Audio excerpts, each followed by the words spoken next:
Welcome back to English in Fluency. I'm Alex, and today, honestly, today is one of my favorite kinds of episodes. We're going to sit down together, you and me, and we're going to listen to real conversations. Not the stiff, textbook kind. Not those weird recorded voices that sound like robots reading from a manual. I mean actual, warm, human conversations where people feel things, where people laugh with relief, where they exhale after a long week of worry, where they say, "Oh, thank goodness," and you can hear it in their voice. That's what we're doing today. And here's why that matters. A lot of learners at the B1 level, and if you're here, that's probably you, and there's nothing wrong with that. It's actually a really exciting stage to be at. A lot of B1 learners have gotten pretty good at understanding instructions, facts, requests. Things like turn left at the corner, or the meeting is at 3 o'clock. Those are clear. Those are simple. But the moment someone says something emotional, something like, "I was so worried, but it all worked out in the end," the meaning starts to slip. You understand the individual words, but the feeling behind them? That's harder to catch. That's exactly the gap we're closing today. By the end of this episode, you're going to be able to listen to someone expressing relief, real relief, not just the word happy. And you're going to understand not just what they said, but how they said it, and why it matters. You're going to learn the exact phrases, the exact tones, the exact little words that English speakers use when something good finally happens after a period of worry or stress.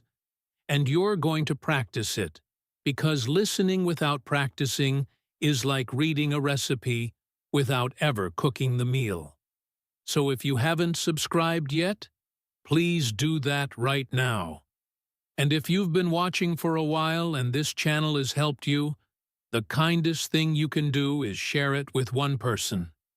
A friend, a colleague, a classmate, who's also trying to get better at English. All right, let's go. Before we jump into the conversations, let me set the stage a little. Why do we focus specifically on relief? Why not just focus on happiness in general? Great question, because relief is different from happiness. Regular happiness can come from anywhere. You got a gift, you had a nice meal, the weather is beautiful. But relief is specific. Relief comes after fear, after waiting, after worry. Relief means something was uncertain, something was scary, and then it resolved. It turned out okay.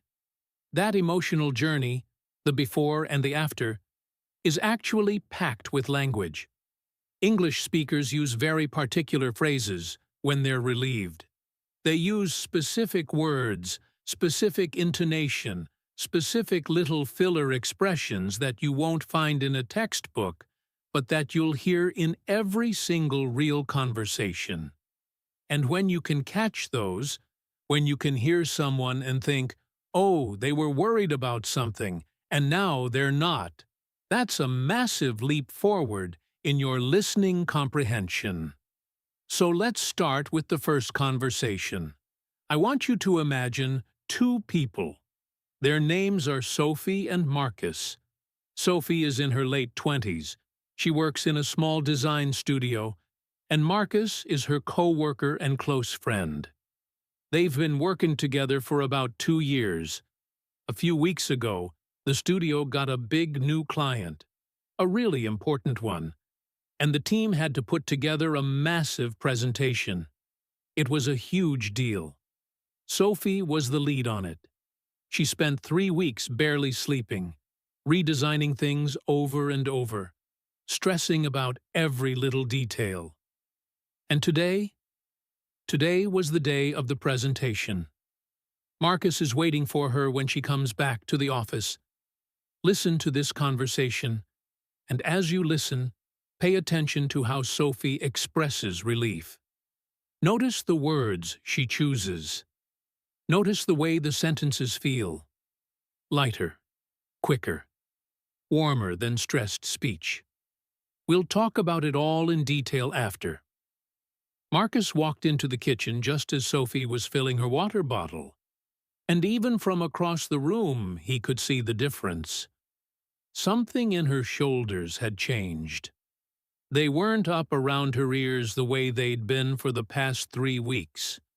She looked like she'd set down a very heavy bag. "So?"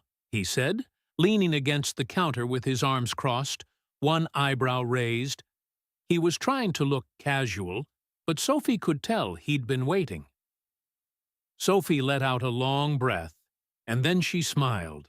Not the polite professional kind she'd been using in the office all month. A real smile. "It went well," she said. "It actually went really, really well." "Yeah?" Marcus stood up straighter. "Yeah, they loved it. Like," she laughed a little, like she couldn't quite believe it. "They literally asked if we could start next month.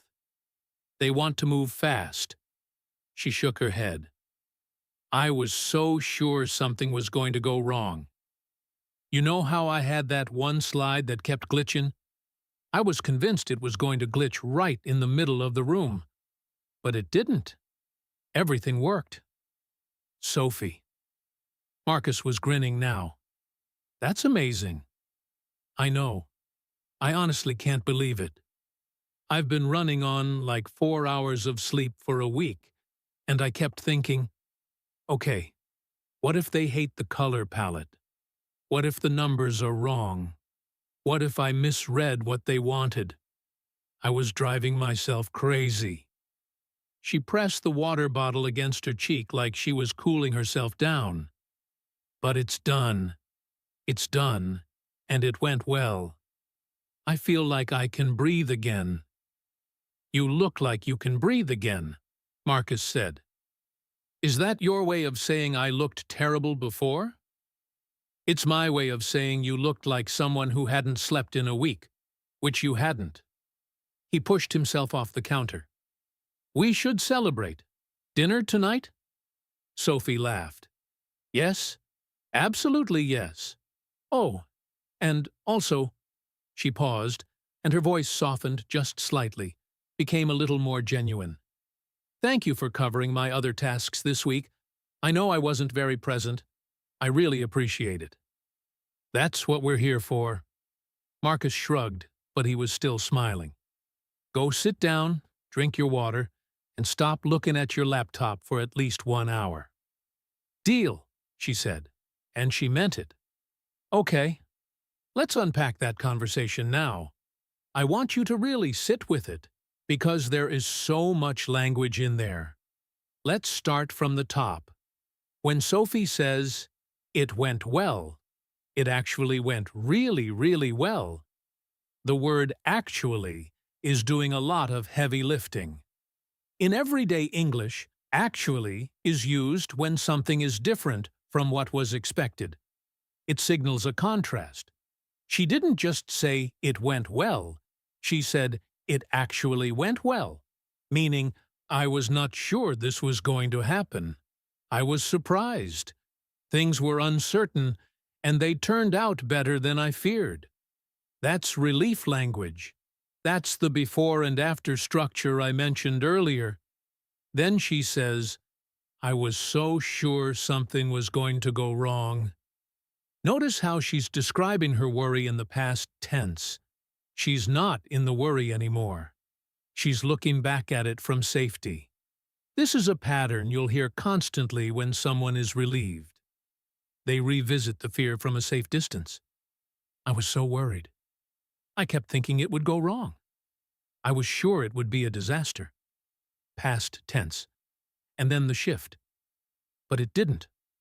2 words. But it didn't. And in those 2 words, you hear the whole story. The fear was real, and then reality was kind. Sophie also says, "I feel like I can breathe again." This is one of the most beautiful and natural expressions of relief in English. I can breathe again. You'll hear this a lot. People say it when they've been so stressed that they metaphorically forgot to breathe, when tension was holding everything tight. And now it's released. I can breathe again. If you want to sound natural when expressing relief, remember that phrase. Marcus says she looks like she can breathe again, which is a lovely conversational mirror. He reflects her phrase back, which is something friends do. And it also shows that relief is visible. Relief is physical. When someone is relieved, you can often see it. Their posture changes. Their face opens up. Their voice gets a little lighter, a little more playful. When you're listening to audio, a podcast, a movie, a conversation, you can hear that lightness even when you can't see the person. Let's move to the second conversation. For this one, I want you to imagine a different setting entirely. This is a father named Raymond and his daughter Clara. Clara is 19. She just started her first year at university about 2 months ago. She's living away from home for the first time, in a shared apartment with 2 other students. Raymond worries about her constantly, not because anything is wrong, just because that's what parents do. They talk every Sunday. This particular Sunday, Clara has been dealing with something stressful. She had an important exam, the first major one of her university career, and the results came out today. Listen to how Raymond expresses relief when he hears the news. And also notice how Clara expresses relief in a slightly different, younger, more casual way. Same emotion, different language, different generation. This is really important for your listening skills. Relief sounds different depending on who's speaking. Raymond was standing in the kitchen, half listening to the radio and half watching his phone, when Clara finally called. He picked up before the second ring. "Hey, sweetheart." "Dad." Her voice had that tone, warm and a little sheepish, the one she used when she had something to tell him. "I got my results." Raymond turned the radio off. "And?" 74%. He exhaled, a long, slow breath that he'd probably been holding for 3 days without realizing it. "Clara, that is wonderful." "I know. I genuinely thought I was going to fail it. Like I sat down to write and I just—" She made a sound, half laugh, half disbelief. My mind went completely blank for the first 5 minutes. I was just sitting there like, okay, here we go. This is how it ends. Raymond laughed. He couldn't help it. But it didn't end. It did not end. I remembered everything eventually, and it all kind of clicked into place.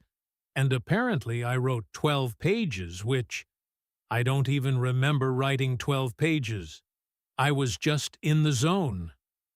12 pages, Raymond repeated, almost to himself. Your professor must have been impressed. She left a comment that said, "Excellent critical thinking," which I have already screenshotted and sent to basically everyone I know. As you should. Raymond leaned back against the counter and felt something release in his chest, a tightness he hadn't even named as worry until it was gone. I have to say, I've been a little anxious all week. Dad, I know. Mom told me you asked about it twice on Thursday. Once on Thursday, once on Friday morning. That's twice in 2 days, not twice on Thursday. There's a difference.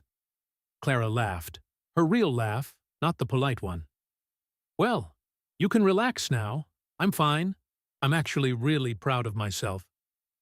You should be. You absolutely should be. There was a pause, and Raymond's voice got quieter, more earnest. I know it's been an adjustment, being away, and you've been handling it well, more than well. I have my moments, she admitted. But, yeah, I think I'm figuring it out. That's all I needed to hear. He smiled, even though she couldn't see him. Go celebrate. What are your friends doing tonight? We're getting pizza and watching something terrible on Netflix. It's going to be perfect. That does sound perfect. Call me Sunday? Always, she said. Love you, Dad. Love you too. I'm very proud of you. All right. Let's look at the language in that conversation. The first thing I want you to notice is Raymond's exhale. In the text, it says he exhaled, a long, slow breath that he'd probably been holding for 3 days. Now, obviously, in real life, you wouldn't see the description, you'd just hear the breath. But this is something to listen for. When people are relieved, they often breathe out, audibly. It's physical. It's involuntary. And in spoken English, that breath, that sigh, often comes before the words of relief. Exhale. That is wonderful. The body responds before the mouth does. Raymond says, that is wonderful. Very simple. Very clean. But notice, he doesn't say, that's good news, or, okay, great. He says, wonderful. That's an emotionally loaded word. It means more than just good. It means something that fills you with wonder. And here it's used specifically because his fear was real and the resolution was beautiful. Relief often upgrades the emotional vocabulary. When things go right after going wrong, people reach for bigger words. Wonderful. Brilliant. Such a relief. The word matches the release. Clara says, I genuinely thought I was going to fail it. Again, that word genuinely. Like Sophie's actually, this word signals surprise and contrast. Genuinely means this wasn't a small worry. It was real. I really, truly believed this. And then she pivots. She describes the moment in the exam room when her mind went blank, and she makes it funny. She says, I was just sitting there like, okay, here we go. This is how it ends. She's laughing at her past self. This is very common when people are relieved. They can suddenly make the scary moment into a story, into something almost comedic, because they survived it. The fear has transformed into narrative. That transformation? That's what relief sounds like. Later, Raymond says, I have to say I've been a little anxious all week, and Clara teases him about it. This is a beautiful little moment of emotional honesty, followed by gentle humor. And it's only possible because everything turned out okay. If the news had been bad, Raymond wouldn't have admitted to the anxiety right then. The good outcome creates safety, and in that safety, people can be honest and even laugh. That's a very human thing. Clara says, you can relax now, and that phrase is worth holding on to. You can relax now.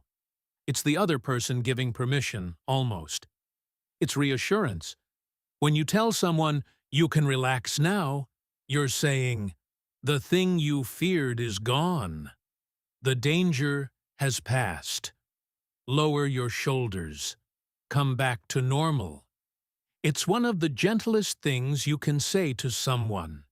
Now, I want to bring in a third conversation, and this one is going to be a little different from the first two. The first two were personal, a professional success, an academic result. This one is more everyday. Lower stakes on the surface, but actually packed with relatable emotion. Because sometimes relief isn't about big dramatic moments.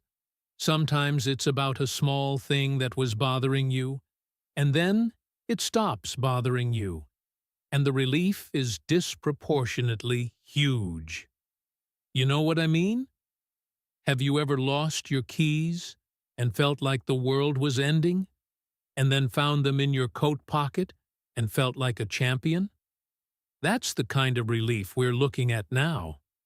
The characters this time are two neighbors, Diane, who is in her mid-50s, and her neighbor Thomas, who is in his early 60s. They live in a small apartment building. Diane has a cat named Miso.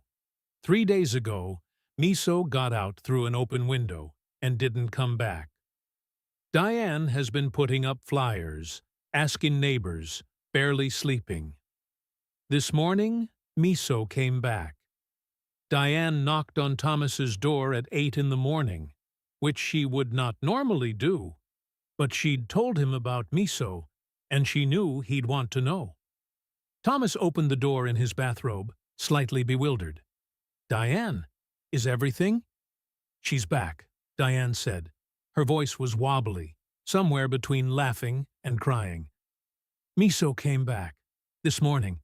I heard her at the window." Thomas's face completely changed. "Oh, thank goodness," he said, and he pressed a hand to his chest like he was steadying his own heart. "Oh, what a relief. Where was she?" "I have no idea. She wasn't telling." Diane laughed, and then her eyes got a little watery. "I'm sorry. I'm being ridiculous." "You are not being ridiculous at all," Thomas said firmly. "She was missing for 3 days. Of course you're emotional. Come in. Let me make tea." Diane came in and sat down at his kitchen table. Thomas put the kettle on and then turned to look at her. "Are you sleeping? You look like you haven't slept." "I kept waking up thinking I heard her," Diane admitted. "Every time the wind moved something outside, I'd sit up and listen. It was exhausting." She smiled tiredly. "But it's fine now. She's sleeping on the radiator like nothing happened, like she just popped out for a few days." "Cats are like that," Thomas said, with a tone that suggested this was both infuriating and endearing. "Completely unaware of the distress they cause." "Completely." Diane wrapped her hands around the mug he'd set in front of her. "I feel so silly, being this upset over a cat. But she's been with me for 11 years. Well, she's mine. She's family," Thomas said simply. "There's nothing silly about it." Diane looked at him with genuine gratitude. "Thank you for asking about her every day. That meant a lot." "Of course. I was worried too, you know." He sat down across from her.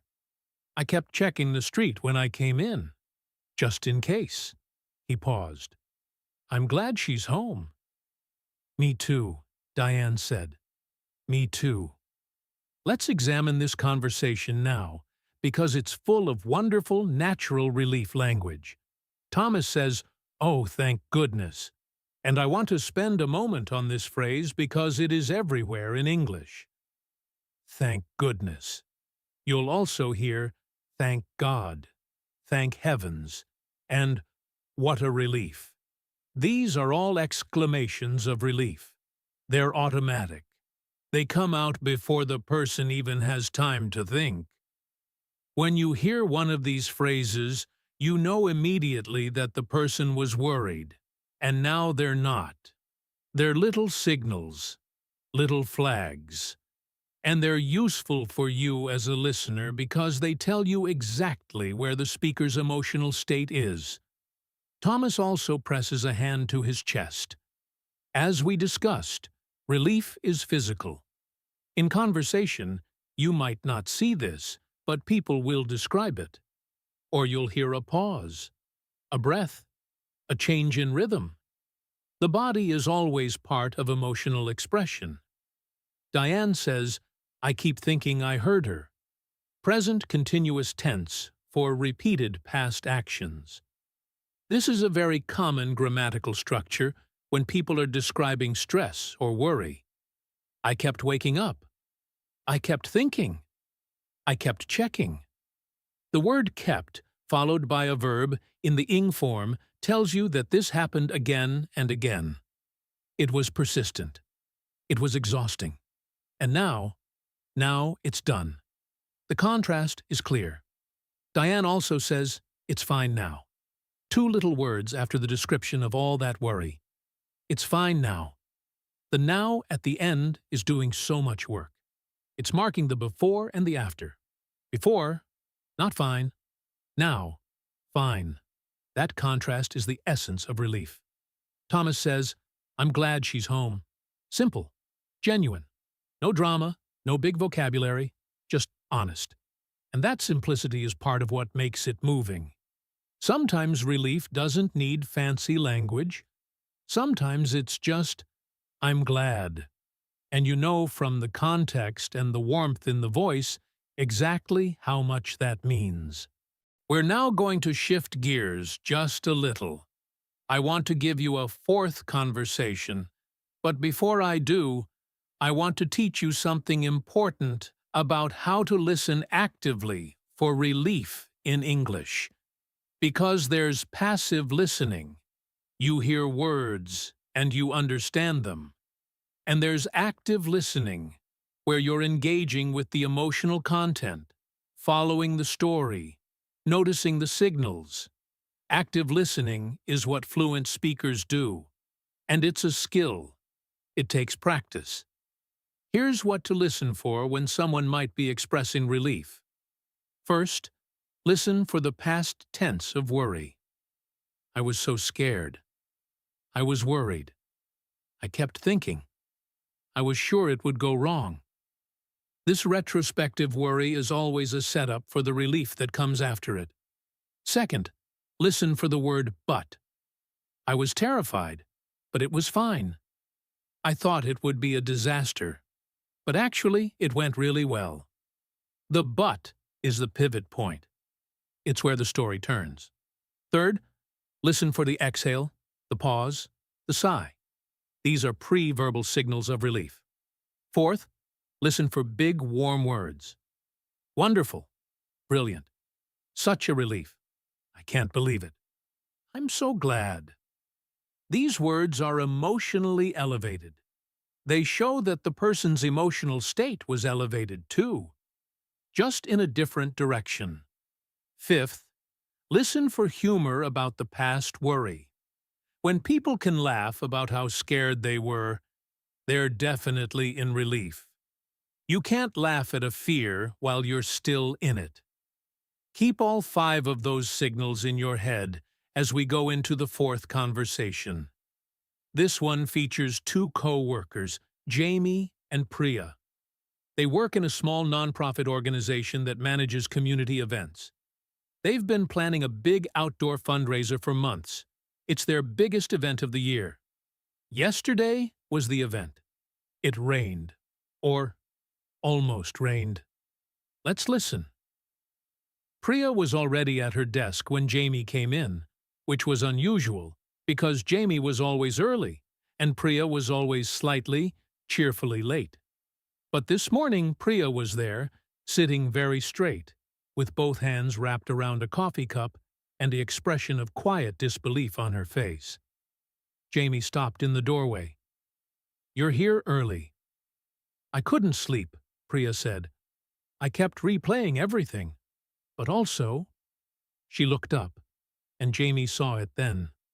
The relief, sitting just underneath the exhaustion, like sunshine behind thin clouds. "I think it actually went okay?" Jamie dropped into his chair and laughed. "It more than went okay. We raised $40,000. Priya closed her eyes for a moment. "Don't say numbers yet. My brain is still in event mode." $40,000, Priya. She opened her eyes. She looked like she might cry a little, in a good way. $40,000. And 312 people showed up. Which is— Jamie shook his head. 50 more than last year. I honestly thought the weather was going to kill us. Priya said it almost reverently, like it had been a genuine near-death experience. When I woke up yesterday morning and saw the clouds, I just, I sat in my car for 5 minutes before I could make myself go in. I know. I saw you. You saw me sitting in my car? I waved. You didn't see me. Priya laughed. I was in full crisis mode. She shook her head.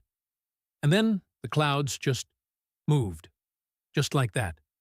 The sun came out at like 9:55, and I thought, okay, we're going to be fine. And then the first people started arriving, and they were in such a good mood because the weather had been bad, and now it was beautiful, and I think that actually helped. I think you're right. There was a good energy. There was such a good energy. Priya leaned back in her chair and let out a breath. I'm really proud of us, honestly, of the whole team. Everyone worked so hard. They did. It showed. Jamie picked up his own coffee. How are you feeling today? Like I ran a marathon, and also a little bit like I might float away? It's a very specific combination. She smiled. But good. Really good. Better than I expected to feel, honestly. Get some rest this weekend, Jamie said. You've earned it. I plan to do absolutely nothing, Priya said, with great satisfaction. It's going to be wonderful. Wonderful. There's that word again. Let's dig into this conversation. I think it actually went okay. Priya phrases this as a question. Did you notice that? She says it with a rising intonation, like she's not quite sure it's true yet.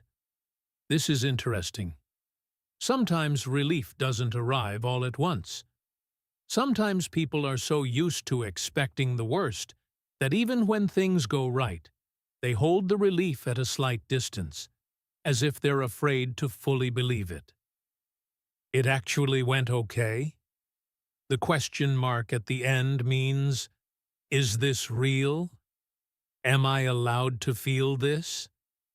This is a very human thing, and it sounds very specific in English. Then Jamie gives her the number, $40,000, and she closes her eyes. I want you to hold that image. Closed eyes. This is a very common physical response to overwhelming relief. The eyes close, the body stills, and for just a second the person just receives the good news. Lets it settle. Before words, before reaction, there's just that moment of stillness. In audio, you'll hear a pause where this happens. Priya says, I honestly thought the weather was going to kill us. She's exaggerating, of course. The weather wasn't going to kill anyone. But the phrase, was going to kill us, is a way of expressing how catastrophic the fear felt in the moment. English speakers do this a lot. Hyperbole in relief language is very common. I thought I was going to die. I was convinced it would be a disaster. I was sure everything would fall apart. The bigger the exaggeration of the fear, the bigger the implied relief that things were actually okay. Then there's a beautiful moment when Priya describes the clouds parting. The clouds just moved, just like that. The dash, that little pause in her speech, is the moment of wonder. The pause before moved gives weight to the word. It makes it feel like a miracle, and just like that means it was sudden and almost inexplicable. The clouds moved, the sun came out, the danger passed, the relief arrived. All in one sentence. Priya says she feels like she might float away after all the tension. This is another beautiful physical metaphor for relief. If stress makes you feel heavy and tight, relief can feel like floating. Weightless, untethered. I might float away. Keep that one. It's a gem. Now I want to take a moment and practice with you, because listening is great, but you need to apply what you've learned. So I'm going to describe some everyday situations, And I want you to think about how someone might express relief in English. Don't worry about perfect sentences. Just feel the language. Imagine you've been waiting for the results of a medical test. You were worried it might be something serious. The doctor calls and tells you the results are normal. How do you express relief? Maybe something like, "Oh, thank goodness. I've been so anxious all week. I kept imagining the worst. I honestly can't believe it's fine." Do you hear the pattern? The exclamation of relief, the description of past worry, the disbelief, the simple confirmation. That's the shape of relief language. Or imagine you lent a very important book, your grandmother's book, irreplaceable, to a friend, and they lost it. For 2 weeks, it was lost. And then they found it. They call you to tell you. You might say, "Oh, wow, really? You found it? I was so worried. I thought it was just gone. I thought I'd never see it again. I'm so relieved. Thank you so much for looking." Notice how the sentences are short, choppy. Relief often does this. It breaks the normal rhythm. Sentences get shorter because the breath is still catching up to the emotion. Or imagine you have a big job interview. You've been preparing for weeks. The interview happens. It goes well, really well. You text your best friend afterward.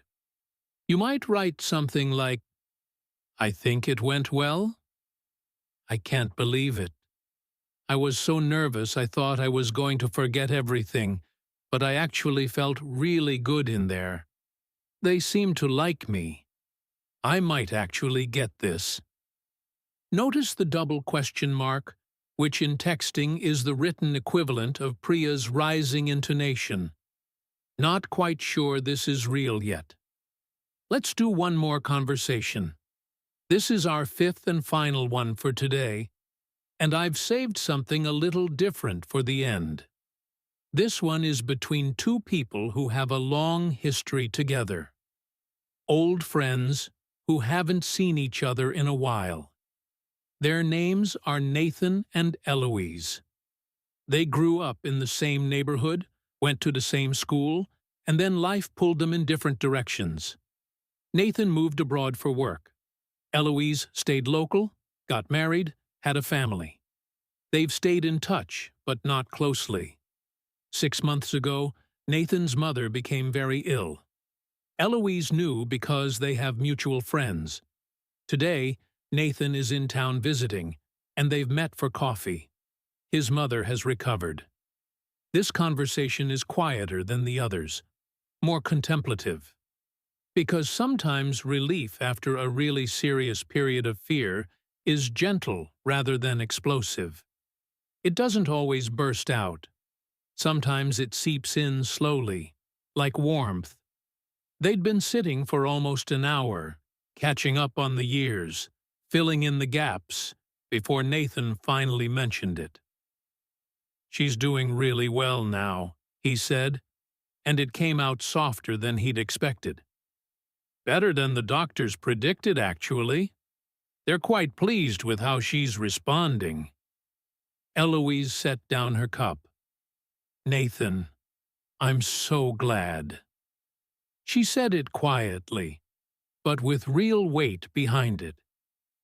"I've been thinking about her, about both of you, a lot. I know. Gemma told me you'd asked after her. That meant something." He turned his coffee cup in his hands. It was... He paused, looked for the word. It was a difficult few months. I won't pretend otherwise. There were some points where we really didn't know. I can only imagine.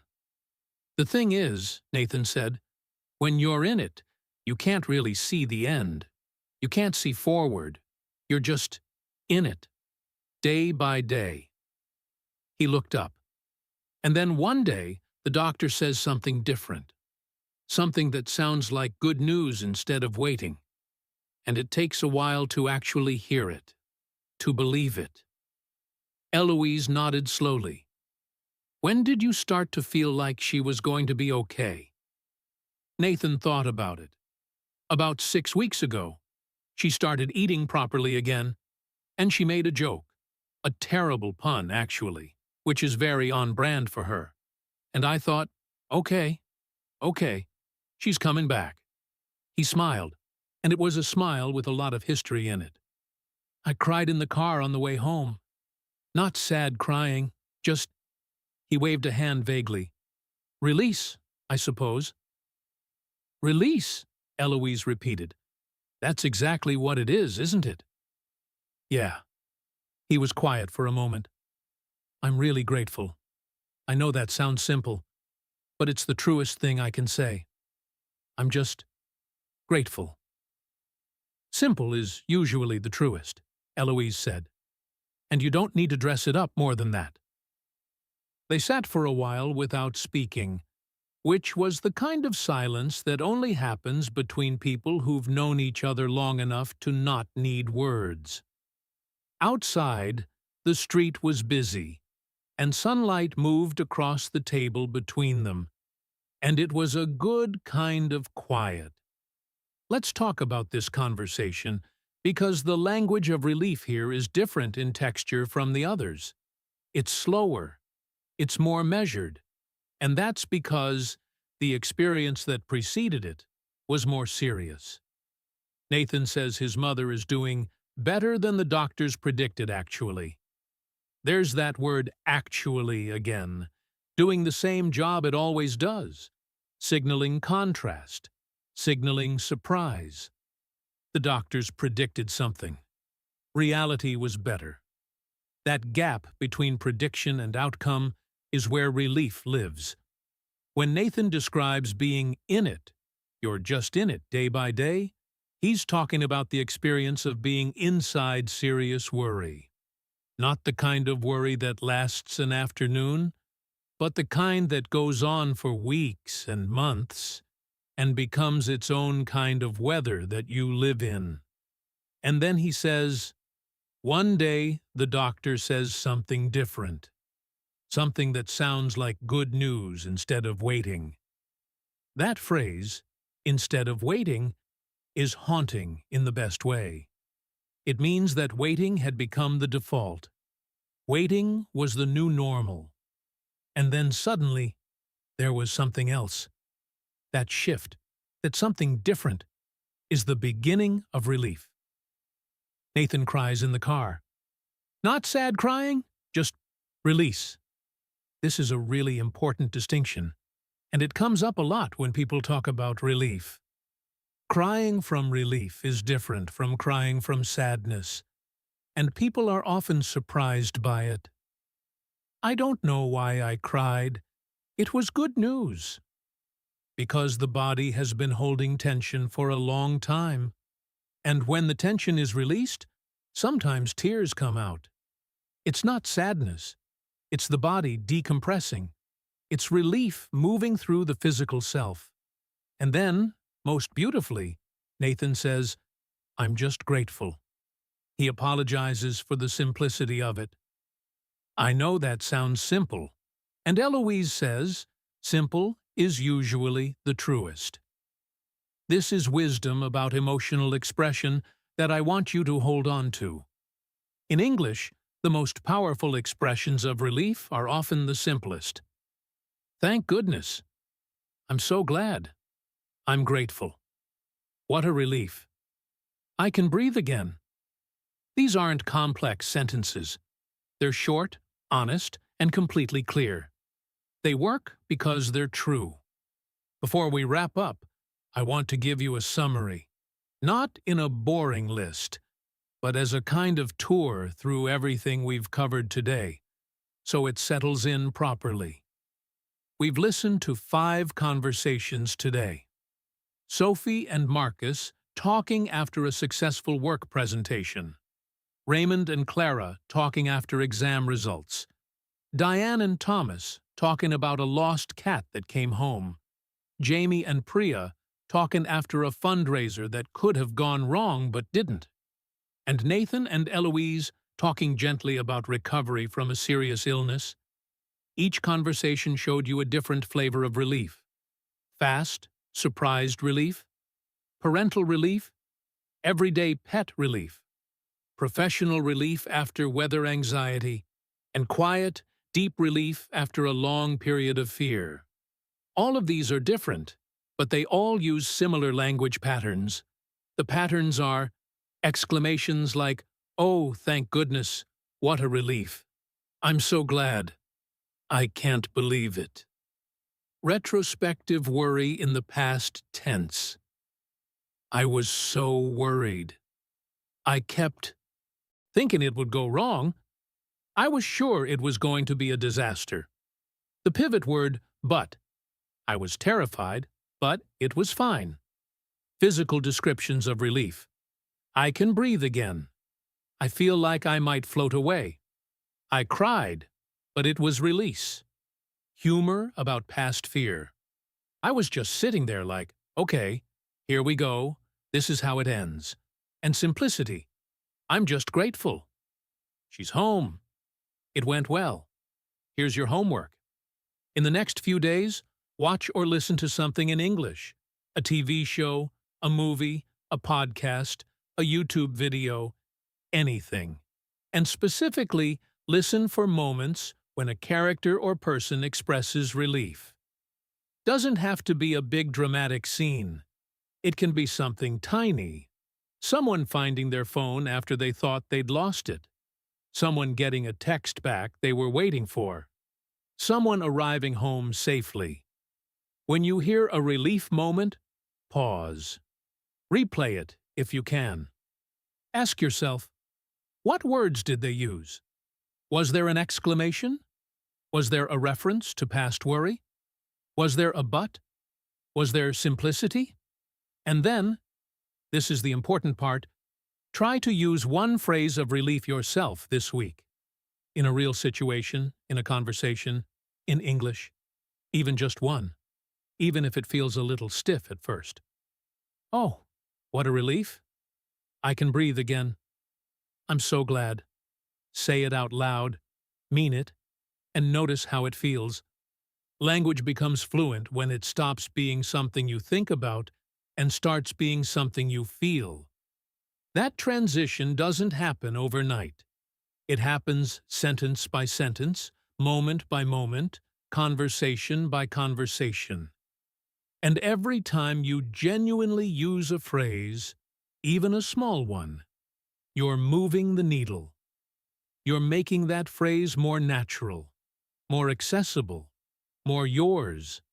You're doing something really impressive by being here, practicing a language as an adult, with all the self-consciousness and time constraints and life responsibilities that come with adulthood. That's not easy. And yet, you showed up today. You listened. You thought about it. That matters. It adds up. I promise you, it adds up. Thank you so much for spending this time with me on English in Fluency. I'm Alex, and I'll be back very soon with more real, honest, human English practice. If this episode helped you, please give it a thumbs up. Leave a comment telling me which conversation resonated most with you. Sophie and Marcus, Nathan and Eloise, Diane and Miso, I love hearing from you. And don't forget to subscribe if you haven't already, so you never miss an episode. Take care of yourselves. Keep listening, keep practicing, and I'll see you next time.